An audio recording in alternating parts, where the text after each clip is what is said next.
Baby, please stop calling me with your love.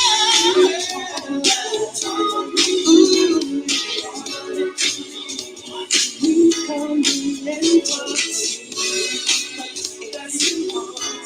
but you don't really want me.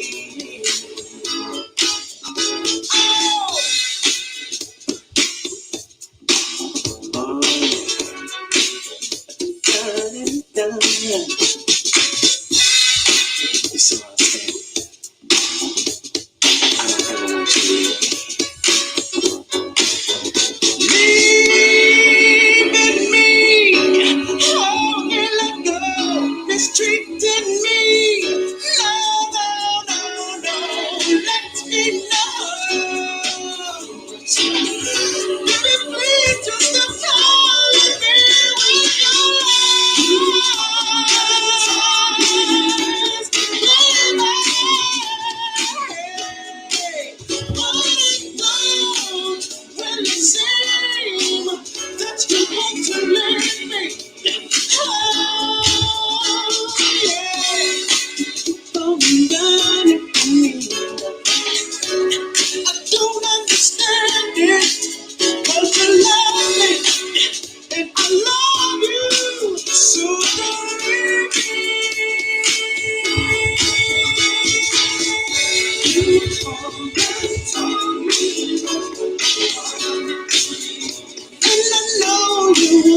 Welcome back, y'all, to the Guy Live B2B Jam session. Happy Friday. Shout out to Rochelle and shout out to Jesse, who's like, are we just jamming today? We're always jamming, man. We're always jamming. And shout out to Bayo. We're doing well today. Thank y'all so much for joining us on this special Friday episode. Once again, I'm really excited. In fact, today we have a super special guest for you all to jam out with and listen to and potentially, vibe with and learn from in terms of the things that he's been doing, what he's been building in the venture capital space. Have any of you all heard of Ox 21 Capital? Well, if you haven't, you will today. They're one of the hottest funds and firms coming out of the U.S., led by none other than Chinedu Enekwe. And we're going to talk a little bit about Chinedu's background, how he became the partner at Ox 21 Capital, what inspired him to start the fund and the firm, and fundamentally what he sees happening in the venture capital landscape and his background as an entrepreneur, a securities attorney, and what led him up to this point. I'm super excited to dive in with him. But before we dive in, I want you all to show him some love. Show him some love. Let him know where you all are tuning in from, what city, what state, what country. What are you eating this Friday afternoon or evening, depending on where you're at? And how is your Friday going? Show us some love. Let us know where you're tuning in from so we can give you a shout out throughout the course of the episode. And by the way, for those of you who are really tuning in and you are loving that jam I just played, it's called You Called and Told Me by Jeff Red, which is included in an album with various artists.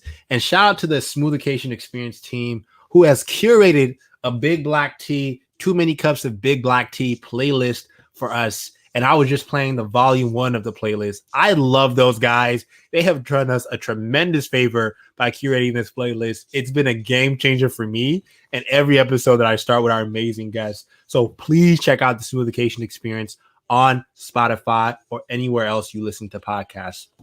And fundamentally, please, if you're tuning in right now, tell your friends to tune in with us so they can learn and jam out with our guest and with us on today's show.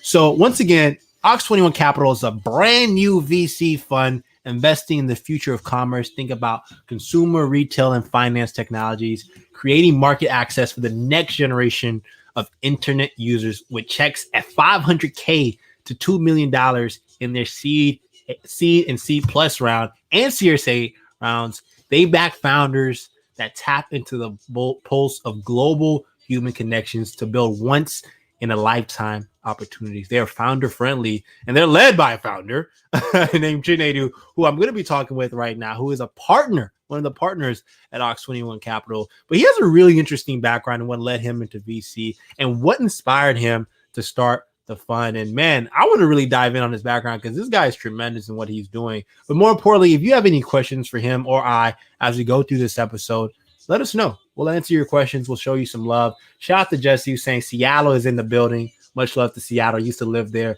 Rochelle is like from Diamond Bar, California, in the house. Man, we love the love. We love the energy. With that said, let's go ahead and bring on Chinedu. Chinedu, what's up, man? How you doing, brother? I'm fine. How you doing? Man, dude, just happy to see another day, man. Happy to see another day. Man, where you at right now, man? I'm in D.C., Washington, D.C. Oh, wow. Place, How's things? Oh, Washington, D.C. must be live right now, given all of the positivity happening on that side of town. Yeah, it's I feel like we were the epicenter of foolishness, and now we have become a very, the weight has been lifted, the cloak has been removed, everyone is sort of partying in the streets. DC voted 92% for Biden, right? Wow. So that tells you, kind of the experience that we've had. There's not many other places you'll get 92%. It was like an election in a foreign country where you see 92% of people voted for something. That's DC. So we're actually happy. We're happy. Dude, no, it's good to see that. I think 2020 was rocky, and it's kind of still rocky in 2021. But it almost feels as if things are moving towards a positive direction with all that's going on in the U.S. With the new leadership we have in charge. But you know what? I want to have us talk and dissect a little bit about your background, man. Mm-hmm. How did you get to living in DC, and what about your experiences brought you into living in DC? Because you used to be a former securities attorney. So how did you get into the venture capital landscape, man? I think that's one of the that story is foundational to me, right? Yeah. I was in law school, and I had a chance interview with a major law firm called Weil, Gotcho and Manges, right? And I interviewed, and in that interview, my first degree was in engineering. So when I had this law school interview with this partner there, he explained to me what private equity was. And at the time, I had no clue at all, right? I didn't even understand what the investment or business side of the house of the world was, right? So when I actually accepted the offer, I did well on the interview. And then I got an offer at this firm, and the firm, I was working in private equity fund formation, right? So I did this private equity fund formation, and the very first transaction I worked on was for Bayo Ogunlesi at the Global Infrastructure Partners. And this was his first fund, right? So I learned about what private equity was, or just generally alternative assets, that you could go out and talk to the people that saved money or had a whole bunch of money and ask them to give you the money to invest in others who are entrepreneurial. I didn't understand that was a job before, but once I found out it was a job, I said, I want that job, right? That sounds like a real good job. Exactly. That sounds great. I don't have to invest more money. So that was the first step, right? Yeah. And in the sense of the desire. And then the next step was when I was working as private equity fund formation attorney, and the first transaction I did, I actually saw someone that was a Nigerian immigrant like myself sitting across the table, and had two firms entrust him with $30 billion to invest in infrastructure, global infrastructure. And I said to myself, so not only is this like a dream that's possible, like, mythically, I was able to see representation across the table. And I said, so a Nigerian immigrant can raise $30 billion? There's a path for me, right? Yeah. So that is how things started for me. And that's what led me eventually to, I knew I wanted to be an investment manager. It's only when I started, I went from law to investment banking at Merrill Lynch. And then I moved to a smaller firm focused on Africa called Dinosaur Securities. And in my experience in investment banking, I really worked with, entrepreneurs and helping them expand their business in terms of securing capital to fund their projects.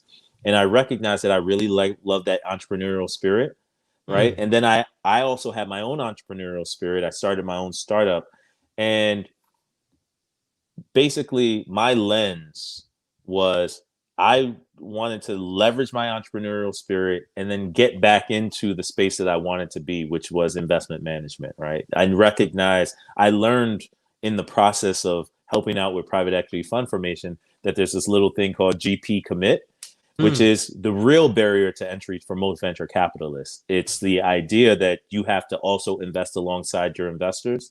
And when I realized that, and that meant that you had to put up 1 to 2 to 10% of the money you co-invest with your investors, which means like if you have $100 million fund, you have to put up $1 million. So your first problem, if you want to get into venture capital, is getting that $1 million. Yeah, you need capital. Yeah, you need capital. So that was basically how I started to think through, how am I going to get into this business? I recognized how the business is structured early on. I came in contact with, throughout my professional career, I started to learn of, how entrepreneurship works, how startups work. I launched my own. I was able to be successful with that. And then I said, I want to be on this side of the house, not like these big, huge transactions in terms of, the infrastructure transactions, which was my professional experience in terms of deal making and such. I knew that the part that really got me going throughout the day was talking to founders, helping them kind of build out their dreams, navigate transactions and sort of opportunities that came their way, think strategically over the long haul and in an instance case. So once I recognized that, I said, that's where I want to be. And that's where I started with venture. I started my own accelerator with my partners. And we were very lucky in terms of our accelerator. We, had 3 exits over 30. While I was the executive director, we had like 37 companies that went through the program. So very well-known names. Wow. We call it Hello Tractor, Tastemakers Africa, Quelly TV, a whole host of names, but a lot of great people. And I knew that I wanted to make this like a full-time job, right? So that's when I joined as principal of a firm called Exponential Creativity Ventures. And because I, am a glutton for punishment, I also started my own syndicate called Affinity VC, which was like a community of deal flow coming from a lot of Black and brown VCs that was then channeled either into syndicates around angels. And then that's when I met my partner, Mark Fleming, who was at Alibaba, who was investing off of Ant Financial's balance sheet. And in that, it was like, yo, immigrants are the vibe, right? We recognize in our sort of track in our history of the startups that we backed, or with my accelerator, the type of people that entered it, and kind of the people that have built these like next gen platforms that we had already been investing alongside. We just recognized the pattern that immigrants have always been our thesis. Both of he and I are second generation immigrants. And we were like, well, this is our fun. This is what makes us special. Not only do we have the experience of living in other spaces, what we call ourselves venture nomads, that we've been in other countries, understood those venture landscapes. And then we are also here in the United States. And there's not that many people with that experience, just frankly, right? So I said, well, this makes us special, right? We've invested this way. We are this way. We're venture nomads. There's a whole bunch of people that would benefit from our experience collectively. And so we launched 021, and it's a $50 million seed fund focused, like you said, on the future of commerce. And we love founders that are immigrants, and we love those people who think with a global lens, even though they're building locally, but they understand the world around them and the sort of trends, consumer trends, fintech trends that are happening globally, so they can apply them locally. I love that, man. And let me ask you, when you were inspired to start 021, given your experience, because you've seen venture capital from so many different lenses, you're like, you know what, we can do this. Like, we have the capacity. I have the intelligence, and then I know what I love to do. Did you ever face any pessimism? Did anyone tell you, bro, you can't do it? You whack. Like, what? Did you ever hear that negativity, man?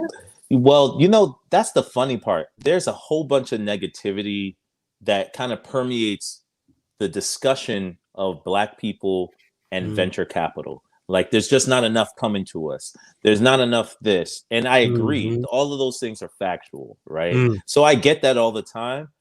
But it's hard to tell a person that first professional transaction was a $30 billion fund that was formed by a Black person, that you can't do it. So my ceiling just didn't exist. It was like, I hear you, but all the time, right? So there's tons of pessimism, and I think that that's going to be, that's never going to stop, right? I've never not heard people tell me I'm not going to do it. Like when people told me when I launched Tip Hub, which was my accelerator, that we're not going to be able to do a demo day because we're in DC, it's not a first tier or even what you would consider a second tier market and venture, and that we wouldn't have the right place. We ended up doing it at the World Bank, right? So I always have heard over time, like, that these things wouldn't happen. When I said I wanted to get into African investment banking, I never lived in any African country, right? I had no real experience that was on offer, but I was able to do it. So I've always sort of known that there will be impediments, but the 95% of it is showing up despite what people say, right? Like, so if you're in the room, you're already ahead of most people, right? So I'm not worried. I'm never worried. And it's really about how you move and the relationship and the tenacity, man. Even for me as a founder and an investor as well, it's funny how often people love to put you in this kind of like segment of like, oh, you're just the founder, like you should just focus on building the business, or you shouldn't understand the value of your business and what you're doing. And I think a lot of founders, because a lot of people don't realize fund managers are founders themselves. Exactly. Right? Exactly. Like, you guys have to raise capital as well from institutional funds or even, big time angels, and, guarantee them a return. So, there's two sides of the coin where you all are facing your own battles. And I think a lot of people don't often realize that or empathize with that you all are also like in the front lines doing your thing as well. And, one thing I've often found from amazing people such as you that I speak with is that like you all just get it done regardless, right? Like you see all of the negativity, you read all of the articles, all of the blogs, but that doesn't stop you from doing you.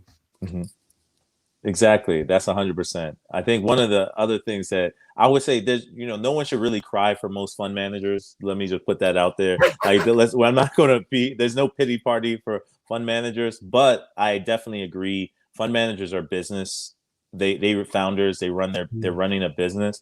It just so happens that our time horizon is different than most founders, right? And we are, some might call it parasitic. I call it, symbiotic, where we need you, whereas you guys don't necessarily need us. So we're an industry that needs others as opposed to another way. But what I would say about us, and I was having this discussion with a fund manager just before we jumped here, is that because we have to, fund startups, you might have to raise capital. It might take you 12 weeks, right? And it's brutal. No one likes it. It's horrible. Just recognize that most fund managers spent 12 months at least, right? So multiply what you are going through times 4. Most fund managers that are able to raise their funds are empathetic with what you're going through. Right. So they understand it. They're in the space, especially if they're people of color or they're, underrepresented in the industry. They got it worse. Right. Someone probably told them, if they're it's the funniest thing I always recognize, that someone will say to me, because I'm Black, they'll say, have I talked to this so-and-so Black person? Yeah. I always wonder, though, just as an aside, does every Black person they meet get recommended to the same other Black person? Because like that's not going to work, right? Because and then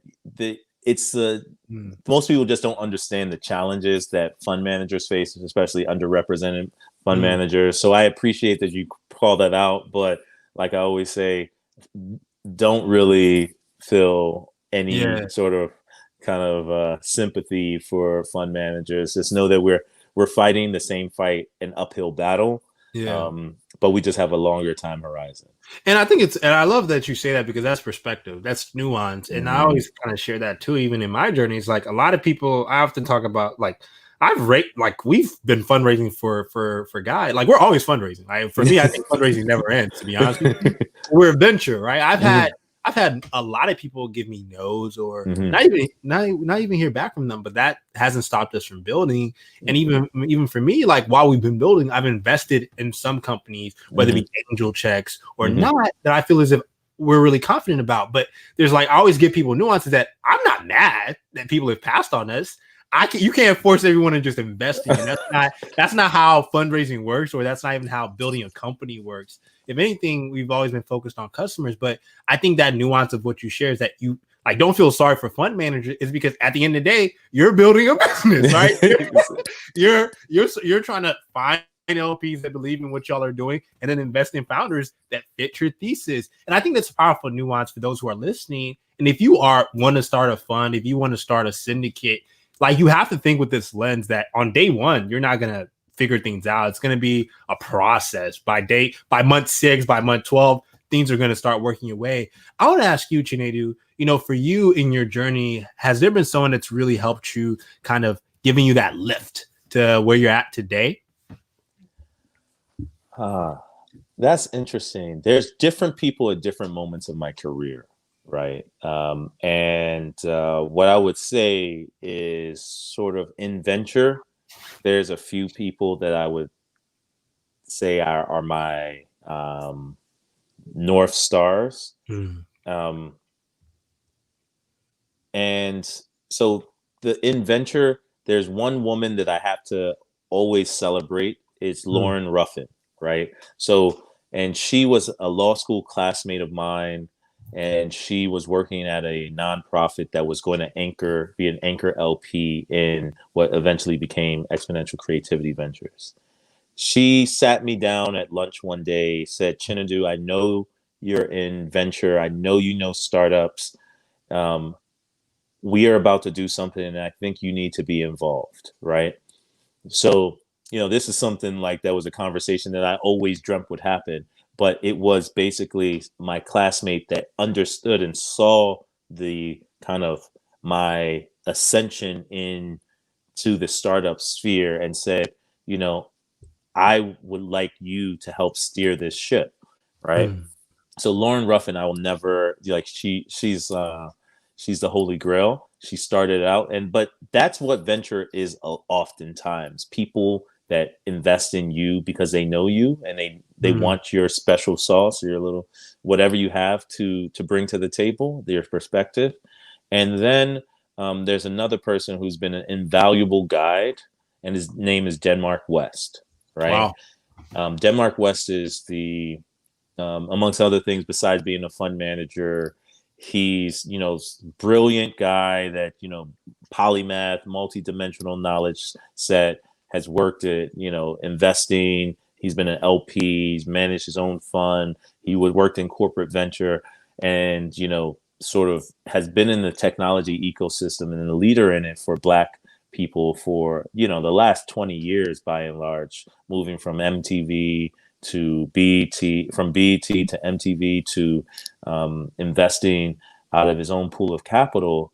And one of the things that he has given me where, it's always great to have a mentor and that has what I would say a deep perspective of what it will be like for you to move through your own professional journey.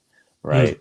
And he is so thoughtful as to how he sort of breaks things down. Just generally, if you ever speak with him, you think that you're getting a blessing. Yeah, exactly. Right. So, but one of the things that was the most beneficial is that anytime I talk to him, he it's almost like a chiropractor. He puts me back in place, right? Of my perspective on all the things that I'm going through in the industry. So those two people I would say are my the people that are my guardian angels in the industry right now. Bro, I love that, man. Shout out to Lauren Ruffin. And what was his name? Denmark West. Denmark West. Mr. Denmark West and Lauren Ruffin. Much love to y'all. We're showing y'all love on the God Live B2B Jam Session podcast.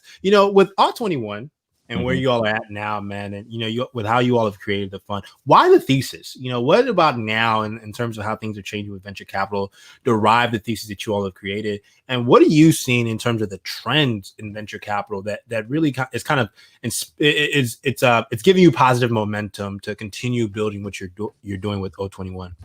So sometimes when you're in a space like startups or technology, it's hard to gain the perspective of what trends are shaping what are the overall trends that are shaping opportunities that you can invest in, right?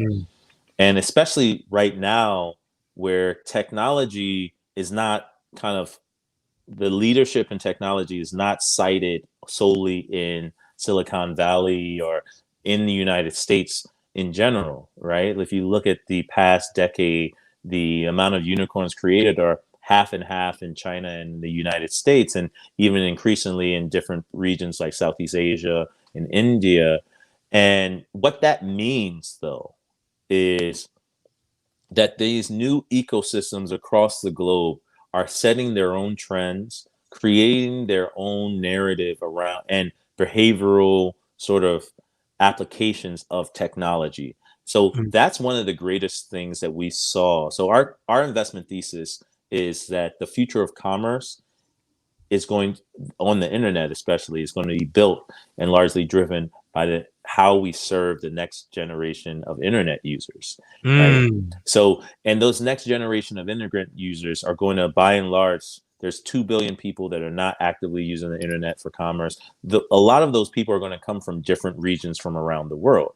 So what are those trends that are happening and shaping what the opportunities are? If you want to scale globally, you're going to have to learn and be apt to opportunities that are going to exist in the Chinese population, in the Indian population, the Southeast Asian population, in Africa and LATAM, in the global South just generally.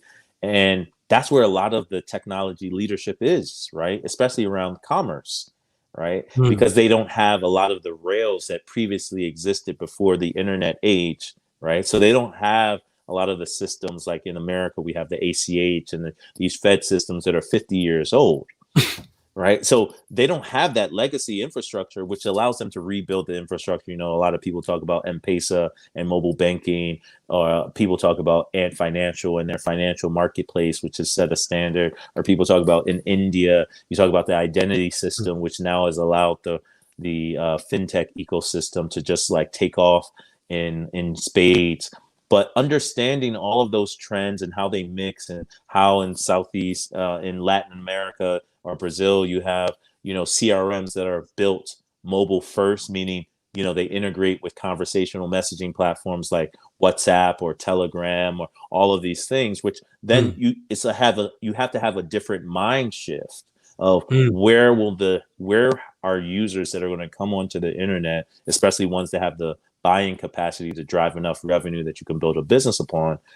What type of business models can key into that? We believe that sort of opportunity of the future of commerce that exists within the next generation of internet users is going to be built by the ones in America, are going to be built largely by people that have linkages and a true understanding of what those ecosystems, how they operate, and how they operate that has changed, right?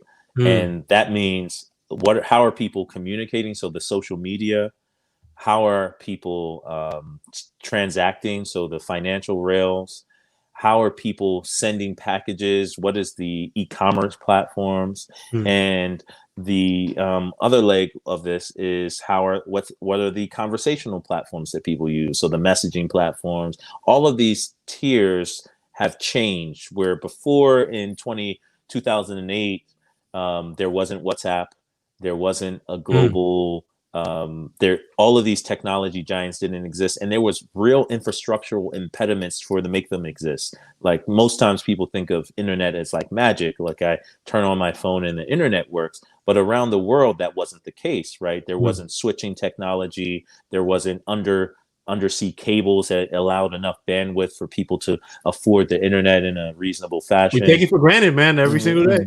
Exactly. But what's happened over this same time period from 2005 or 2000 to now is the world has caught up, right? They can do a lot of places around the world has caught up.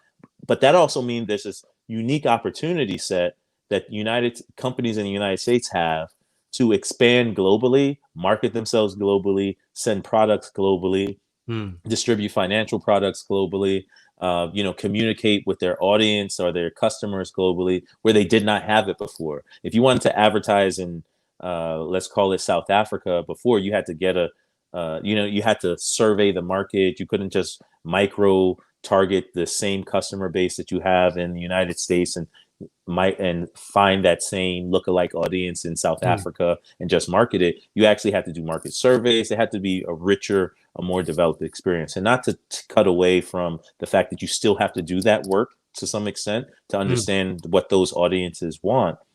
But there's just a new level of an opportunity that didn't exist before, that exists now, that the future of commerce is like the core nugget around that. The type of entrepreneurs that we're backing is another nugget, because those people have to know of these opportunities. They have to key into them. They have to believe in them. The belief that they can scale in the United States and also find lookalike customers in any global market and localize to sort of capture that opportunity. That's amazing. And, it's funny because some of the momentum that's happened with companies like Paystack in Africa kind of lend to your thesis to a degree, in the sense of they had a POV in that market and they were able to build an amazing company they eventually sold to Stripe. But you guys are really focusing it on the domestic markets in the US and expecting those founders to be able to scale it globally. Yes. Yeah, exactly. Wow. But, there's to some extent, we would have invested in Paystack. They would have been business immigrants in the United States. And to the extent that there is cross-border payments from the United States into Africa for e-commerce goods, or into Africa for tourism, or whatever kind of component, that's an opportunity for them. And, Flutterwave has also keyed into this. There's so many significant opportunities like this, like Tala, there's Branch, there's very significant 9-figure sort of valuation companies that are being built basically in Silicon Valley. Like Smile Identity is another one built by Mark Straub. There's a lot of opportunities in terms of building what the future of commerce looks like and the rails that enable it. So a lot of B2B opportunities, not just B2C, that provide a lens that most people aren't looking at, not most people aren't talking about, which is, that's our opportunity, because it's the landscape is not so readily seen, not just in Africa. Same goes for Southeast Asia. I could rattle off like 15 or 20 companies that are building amazing kind of, they have reached scale, or they're building tools that kind of allow that scale to be international, have people to key in. So, I'm a Techstars mentor, right? And last year, Techstars Western Union Accelerator, where I was a mentor at as well. I'm kind of a mentor in many of their programs. Their goal was to bring in opportunities. And one of the reasons why they brought me in was because they brought in a lot of founders that were basically operating and with opportunities that could scale, right? Because Western Union has international scale and international focus in addition to their domestic business. And that's sort of the lens that I brought to the table. And there was so many startups in that accelerator that basically you'll see that I've seen, there's just so many companies that have that ability to build cross-border technologies that are led by people that look like me and you, and people that look, it over indexes for underrepresented founders, which I think is beautiful, right? Yeah. Like, so we picked the niche for a lot of reasons. So our thesis was also because it's an underrepresented, it like has a high index for underrepresented founders. I had that experience in my previous fund when I looked at founders that we brought in that were focused on creative tools, but they were still building the future of commerce for creators. And so what it's the same niche. There's a lot of people of color, a lot of women, and they just need to be, empowered with capital and guidance and things like that when they want it. Sometimes they don't want it, but and wraparound services. I love it, man. Let me ask you, for the aspiring fund manager or even founder that's currently listening right now, how would you recommend that what do they do to, start a business? You know, how do you encourage them to approach it in fundraising? What would you tell them? 2 to 3 tips on practical takeaways on what they can do to keep moving forward. I think what you said earlier about what you do as a business is spot on. Like, you focus on your customers, right? And as from a aspiring fund manager perspective, you have to do the same thing. You have to focus on your customers, and the customers are the founders. So if you're adding and making a name for yourself with what value that you contribute to founders, right? Either in calls and in support through legal or support through connections or some type of value add, dinners, introduction, something, that's the way to go, right? To make sure that you key in on your net promoter score that you would have with founders or with your customers, and make sure that that reputation is what leads you to building what you're building. Like, you understand the customer's problem. I understand entrepreneurs, making sure that you're very close and intimate to the problems they're solving, and the intimacy that you have with them, it will dictate how you will be able to build out your firm. So that's my biggest advice as point one, the intimacy and proximate nature that you have with the people that you are going to deploy capital to, or that you're going to solve the problem of as a founder, is germane, right? So that's the first step. And then the second step is, with just like founders, GPs have to build relationships with investors. And the first step to doing both is a relationship. It's not the ask. And if you don't have the relationship with the capital, if you need to raise it, right? And I'm assuming that most people are going to need to raise that capital, then figuring out and mapping and being diligent on building the relationships, restarting the relationships with people that actually have the relationships to capital, right? And it's like you're basically chopping wood to get there. It's like, okay, I'm not in front of capital now. This person is, or they're not even in front of capital, or the decision makers around capital, the person that they know is. So if you know you need to get to 3 layers deep of your network to get in front of capital, then you just have to plan that out and appreciate the length of time that it takes. And the fact that the people don't have the relationship with you, they have the relationship with the person that referred you, right? And we all want to know that, you know, it's based on merit. Someone will meet you carte blanche, see what you're selling, and they just buy it. And I wish that was the case, but the numbers don't prove out, right? That's just not what happens. So knowing and going into it, knowing that you have to expend the time and the energy to be close enough to the capital that they understand what you're selling, understand who you are, and buy into you. That is the fortitude that you have to have as a founder and a GP.